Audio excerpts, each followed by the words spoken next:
Today on the CTV News at 5, Coutts border guards nab an American woman wanted on a child abduction warrant. Plus, what happens next to a family of 11 who lost their home in a weekend fire? And what's in a name? Should the city of Lethbridge change the term alderman to councillor?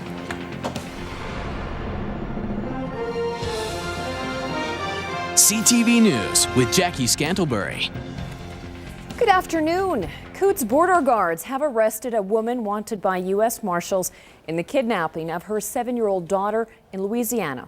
The pair disappeared February 5th. It was the same day the girl's father was awarded full custody.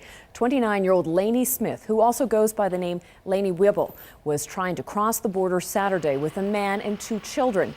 Border officials were suspicious and detained them for more examination.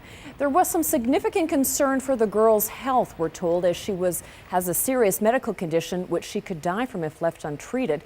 The girl has temporarily been put in the care of the Montana Family Services after being found with her mother. Her mother is now in police custody at the Toole County Sheriff's Office in Montana. Canada Border Services say they didn't have any warning that Smith could even be in the area. Still no plea from Randall Hopley, the man charged with abducting and then returning a 3-year-old boy in Sparwood, BC. Hopley appeared in a Cranbrook courtroom via video link from a jail in Kamloops. The 46-year-old is charged with kidnapping Keenan Hebert, who was taken from his family's home last September. 4 days later, the boy was mysteriously returned. Hopley was arrested after a massive manhunt. If the case does go to trial, Hopley has now waived his right to a preliminary hearing and asked to be tried by judge alone in BC Supreme Courts. Hopley is expected to enter a plea at his next court appearance on March 26th. A fatality inquiry is now underway into the death of 17-year-old Michael Ferguson. In July of 2010, Ferguson was a patient in the psychiatric ward of the Chinook Regional Hospital. The day after he was involuntarily admitted, he fled the hospital and jumped off the high-level bridge. The fatality inquiry will not establish legal responsibility. Instead, the judge will prepare a report, which may include recommendations on how to prevent similar deaths in the future. During today's testimony, court heard Ferguson had tried to commit suicide before. He was admitted to hospital after police officers found him walking along the high-level bridge. And the next day, his doctor granted him a temporary leave pass to go outside the hospital for a cigarette. That's when he fled. Dr. John Dagany is recommending involuntarily admitted patients have no off-ward privileges. Meanwhile, one of the officers says he'd like to see police wear harnesses when responding to calls on the bridge. Constable Joel Ordowski says police are on the bridge at least once a month, and the harness would likely make him feel safer. The inquiry is scheduled to last 3 days. A family originally from Africa are among 14 people homeless after a weekend house fire. 2 crews put out the blaze quickly after it started Saturday afternoon. The house is now unsafe to live in, and many of the contents are ruined, and the homeowner believes that the tenants don't have renter's insurance. Alicia Fieldberg reports.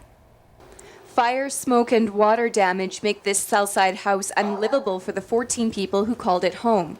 Fire investigators began searching the building Monday morning to determine the cause of the blaze. They had some suspicions of what it might be, and they asked the police to come over and take a look at it, and they came over and took samples. The owner of the home says one of the 3 tenants who lived on the main level and a family originally from Togo who lived in the basement suite were in the house when it caught fire. Neighbors say they saw the basement tenants, 5 adults and 6 kids, huddled outside while fire crews worked. Well, they were just standing on the side of the fence. Just watching. Watching and just wondering really where it started from. The families lost more than their home in the fire. The building had $80,000 in damage, and more than $30,000 of the contents were destroyed.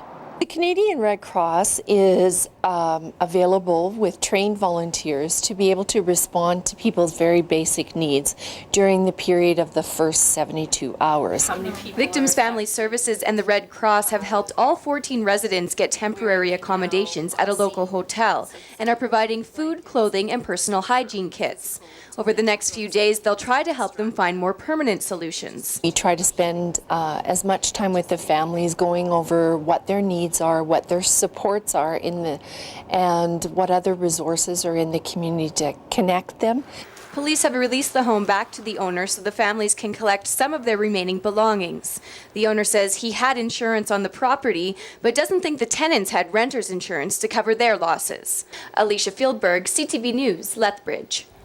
Investigators haven't released information about the cause of the fire. The owner visited the home today, and it says it looks like fire crept between the floors. If you'd like to donate to the families, you can contact the Red Cross at 403-327-7117. Parts of southern Alberta are getting another blast of winter today. Luckily, the Lethbridge area isn't one of them. Environment Canada has issued a snowfall warning for a number of communities outside of Calgary, to the north and to the west. Part of the warning, though, does extend south to Nanton and Claresholm. They could see up to 15 centimeters of snow by tomorrow morning. Communities in southeastern BC are under a similar warning this evening, including Elk Valley, Columbia Valley, and Kootenay Park.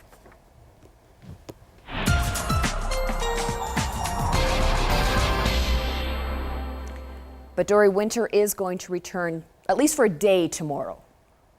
Yeah, Jackie, we are going to be seeing winter. Well, I mean, it's still here. Technically, it is still winter, and we're going to get a little reminder of that overnight tonight and into tomorrow morning. By tomorrow afternoon, it'll all be a memory for us as the skies clear out. We're not expecting to see the horrendous amounts of snow that some areas have seen. Could see 3 to 5 centimeters here in the Lethbridge area. By the time everything's said and done, I'll have your details coming up in just a couple of minutes. Thanks, Dory. Well, the Lethbridge Fish and Game Association is offering a reward to anyone who can provide information on unsafe shooting in the outskirts of Lethbridge. The club is disputing a police report that raises questions about the safety of the Fish and Game gun range in North Lethbridge. The report was based on an investigation of 25 stray bullets reported since 2006. Now, police told council today that it's beyond probability that at least some of the bullets came from the range. The Fish and Game Association says it wants to be part of the solution and is 100% sure that the range is not part of the problem. They contend the bullets likely came from a gravel pit or other rural areas and warn closing the range will increase uncontrolled or irresponsible shooting. Police say ricochets are unpredictable. Range is a great facility. It's been a fantastic facility for many years, but at the end of the day, this is a land use issue for the City of Lethbridge and for Council to decide. We've just brought to them evidence of concern, and I think that's our public duty to do that. Council is right now considering several options, among them disallowing the use of rifles or handguns at the site. An age-old issue is back before City Hall today. It's the debate over whether the term alderman should be changed to councillor. As Michael Popove reports, a group of Lethbridge residents are asking City Council to change the term yet again. What's in a name? To some people, the answer is a lot. In 1952, the City of Lethbridge changed the name of its representatives from councillor to alderman. Tonight, City Council will be voting on a motion to change it back. There's a real confusion with the term alderman. People just instinctively aren't comfortable calling me that. So let's just remove that out of the equation. Call me a councillor with the City of Council of Lethbridge. A coalition of local residents are making a presentation to City Council before tonight's vote. They're urging the city to modernize and better reflect the residents and public officials in Lethbridge. It's citizen-led. The coalition is made up of people who live here in Lethbridge, who care about Lethbridge, who love this city and want that city to be reflected on the Alberta stage, on the national stage in a contemporary manner. We don't use stewardess or steward anymore. We use flight attendant. So I see this as just being an evolution of the language and it being more inclusive and more accurate, referring to what it is that we do and who's doing it. Doesn't make any difference to me. As long as the people serve the city right, that's all that matters. Councillor, slam dunk. They're not all men. I think we ought to be gender neutral. I think we ought to recognize the fact that we have a lot of women in politics today. Why should we not recognize that is part of the title of the position? Really, the fact of the matter is it's an incredibly simple change. It takes 5 minutes. If City Council decides to go ahead with this change, it will take very little time, and it's actually a negligible cost. It's definitely time that we change the term to a more modern, inclusive term, and I'm looking forward to it passing. The last time this issue was officially brought before Council was in 2001 when it was defeated. The coalition says that if the motion doesn't pass, they'll be right back here at City Hall arguing on behalf of evolution of the language and gender equality. Michael Popove, CTV News, Lethbridge. Calgary and Medicine Hat will be changing to councillor in time for the next year's municipal elections, and that leaves Lethbridge and Airdrie as the only Alberta cities continuing to use the term alderman. Council is debating the issue right now, and we'll bring you the outcome tomorrow during the 5 p.m. news. Equality for women has come a long way in 100 years, but the CEO of the YWCA says there's still a long way to go.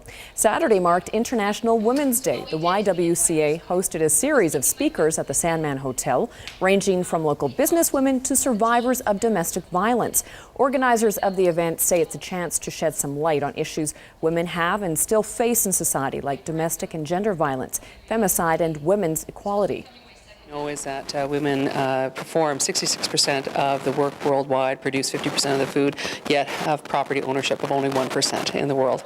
So we know there's still some great efforts that need to be made. And so we're privileged actually to host the event and to work with a number of different partners in the city to make this happen and to call attention to some wonderful people that we have in our community.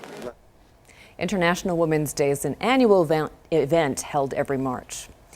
Well, the Lethbridge College's Be Fit for Life Centre says despite a mild winter, getting outside and active should still be a top priority.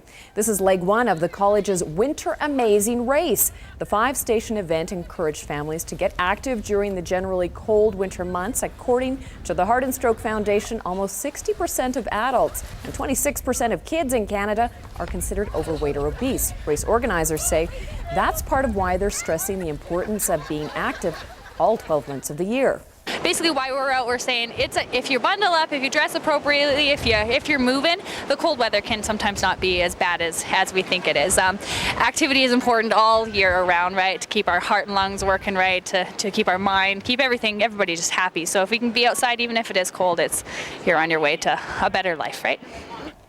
This year's race attracted nearly 200 participants. The markets today. The loonie had it down one. Here are the closing numbers.